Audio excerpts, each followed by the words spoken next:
tetap aku mintakan ampun kepada mereka.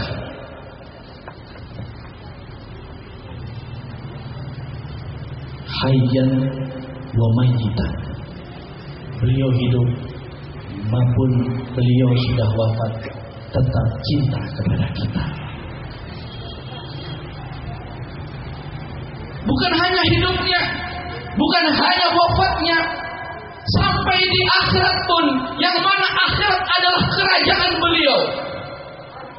Akhirat adalah milik beliau. Kunci surga adalah milik Nabi Muhammad. Pertama kali orang yang masuk surga adalah Nabi Muhammad.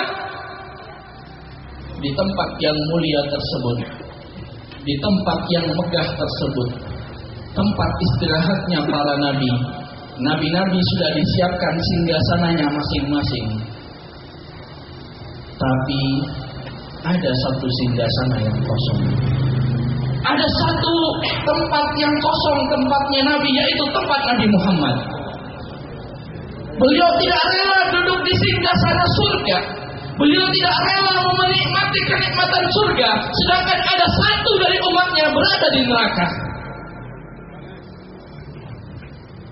Ketika dipersilahkan oleh para malaikat untuk memasuki surga, Nabi enggan untuk masuk surga. Wahai para malaikat, aku tidak akan menikmati kenikmatan surga kecuali semua umatku masuk surga Allah. Aku tidak rela menikmati kenikmatan surga sedangkan ada umatku yang sedang dihisab. Aku tidak rela menikmati kenikmatan surga sedangkan ada umatku yang berada di api neraka. Maka beliau keluar dari surga mencari umat-umatnya yang butuh bantuannya, yang membutuhkan syafaatnya, yang penuh dosa dibantu dengan syafaat beliau, yang penuh dengan maksiat ditarik oleh beliau sehingga dimasukkan ke surga Allah oleh Nabi Muhammad sallallahu alaihi wasallam. Inilah kasih sayang Nabi kepada umatnya. Namun apa balasan kita kepada Nabi Muhammad? Apa yang kita banggakan kelak di hadapan Nabi Muhammad? Apakah kita banggakan maksiat kita kepada Nabi Muhammad? Apakah kita banggakan kesalahan-kesalahan kita? Apakah yang kita banggakan sholat kita yang tidak khusyuk itu? Apakah yang kita banggakan hanya sorban dan jubah yang ada di badan kita? Apakah yang kita banggakan ilmu kita yang belum terjamin manfaat atau tidaknya? Tidak ada yang bisa kita banggakan. Tidak ada yang bisa kita banggakan di hadapan Nabi Muhammad kecuali cinta kita kepada beliau, cinta dengan cinta sesungguhnya. Itulah yang bisa kita banggakan di hadapan Nabi Muhammad sallallahu alaihi wasallam.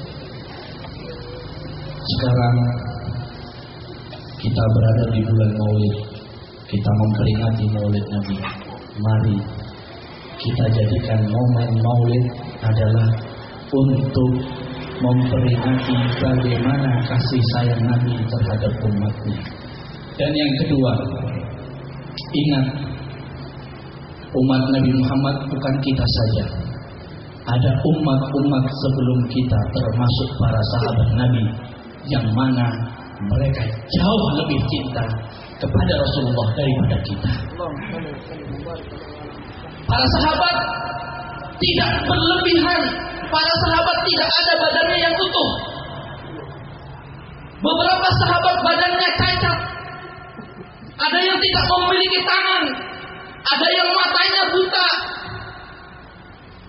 Demi apa? Demi membela Rasulullah. Tiap keluarga pun tidak ada yang lengkap. Ada satu keluarga,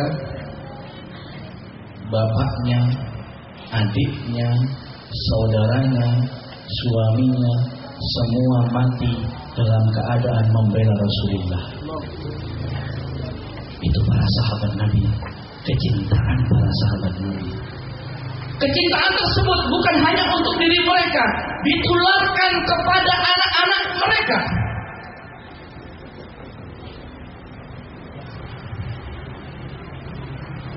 ayah cinta terhadap Rasulullah, anaknya pun dididik untuk cinta Rasulullah.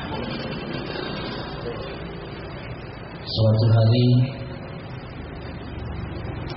di zaman sahabat banyak wanita-wanita yang masih belum hamil. Orang-orang Yahudi pun berkata kepada kaum muslimin, wahai kaum muslimin, sesungguhnya kalian sudah saya sihir sehingga umat Islam tidak akan melahirkan. Umat Islam pun khawatir, takut nggak bisa punya anak semua. Subhanallah, tengah-tengah ada isu tersebut, lahirlah sahabat yang mulia, yaitu Abdullah bin Zubair. Beliau disebut awwalu mauludin fil Islam, pertama kali bayi yang dilahirkan di masa Islam. Pertama kali bayi yang dilahirkan di masa Islam adalah sahabat Abdullah bin Zubair. Bagaimana orang tua mereka tatkala lahir si Abdullah ini dibawa kepada Rasulullah. Orang tua sekarang bayi lahir pergi ke toko bayi, cari bantalnya bayi, cari tempat tidurnya bayi, cari susunya bayi. Tapi para sahabat Nabi lahir bayi langsung ingat Rasulullah. Kita bawa bayi ini kepada Rasulullah. Dibawa kepada Rasulullah Sallallahu Alaihi Wasallam, dipegang anak tersebut. Kemudian beliau Rasulullah Sallallahu Alaihi Wasallam memasukkan air liur beliau ke dalam mulut si bayi. Kalau sekarang istilahnya tahnik, diberi air liur oleh Rasulullah. Kemudian senang orang tuanya dan berkata, wa kana awwalu syai'in dakhala jawfahu riqu Rasulillah.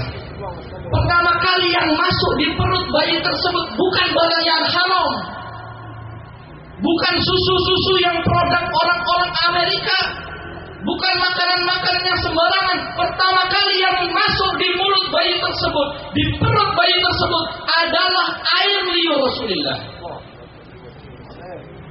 Bagaimana bayi tersebut tidak menjadi orang soleh, dalam perutnya ada ludah Rasulullah, air liur Rasulullah. Kemudian tumbuh sahabat tersebut. Ketika di usia balita, Rasulullah memanggilnya. Anak tersebut diperintah untuk membuang air darah cantuk Rasulullah. Setelah Nabi cantuk, darahnya diberikan anak tersebut, wahai anak, kamu buang ini darah. Ini darah bekas cantukku. Lari si anak tersebut sehingga tidak terlihat oleh Rasulullah. Ketika Rasulullah tidak melihatnya, bayi ini, balita ini bingung mau buang di mana ini darah cantuk. Dia melihat ini darah suci dari manusia yang paling suci dan orang yang paling saya cintai.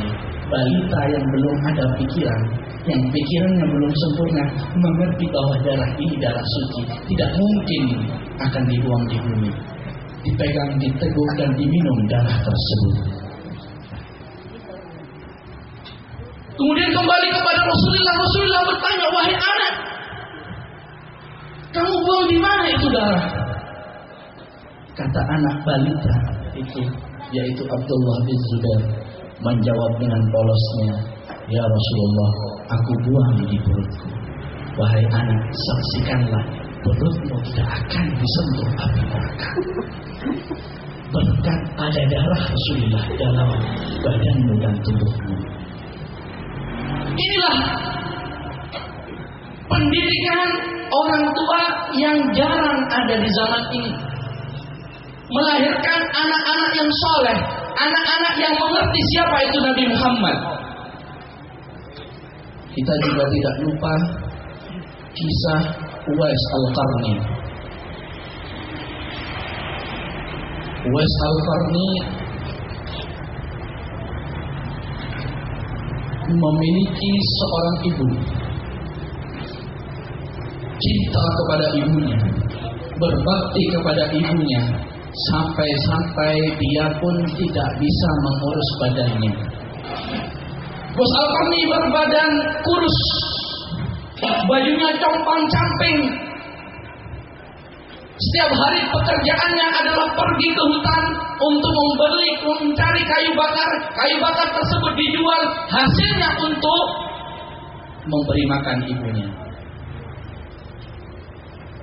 Kayu bakar tersebut dijual untuk biaya makan ibunya.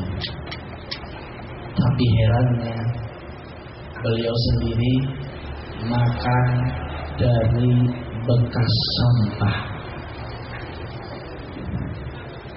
Sampah-sampah yang di situ ada makanan dimakan oleh beliau. Kerjanya, tenaganya diberikan untuk biaya ibunya. Dia sendiri tidak menikmati hasil kerja tersebut, bahkan makan dari bekas sampah. Ketika sampai kabar bahwa Rasulullah telah diutus di Madinah, beliau hendak pergi, berangkat ke tempat tersebut. Panggil oleh ibunya, wahai Uwais, kalau engkau pergi ke Madinah, siapa yang memberi makan aku? Siapa yang melayani aku? Maka diurungkan niatnya pergi ke Madinah untuk bertemu Rasulullah demi untuk ibunya. Untuk misi yang besar, bukan bisnis yang besar, bukan keuntungan yang besar, bukan untuk uang yang besar. Digagalkan misi besar tersebut, yaitu misi bertemu dengan Rasulullah, dan itu misi yang paling istimewa. Bertemu dengan Rasulullah, menjadi sahabat Rasulullah, beliau urungkan demi ibunya.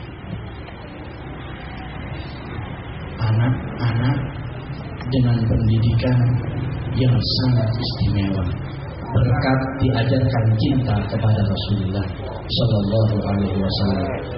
Mudah-mudahan kita semua mendapatkan anak-anak yang soleh, anak-anak yang berbakti kepada orang tua, anak-anak yang mengerti siapa itu Nabi Muhammad Sallallahu Alaihi Wasallam.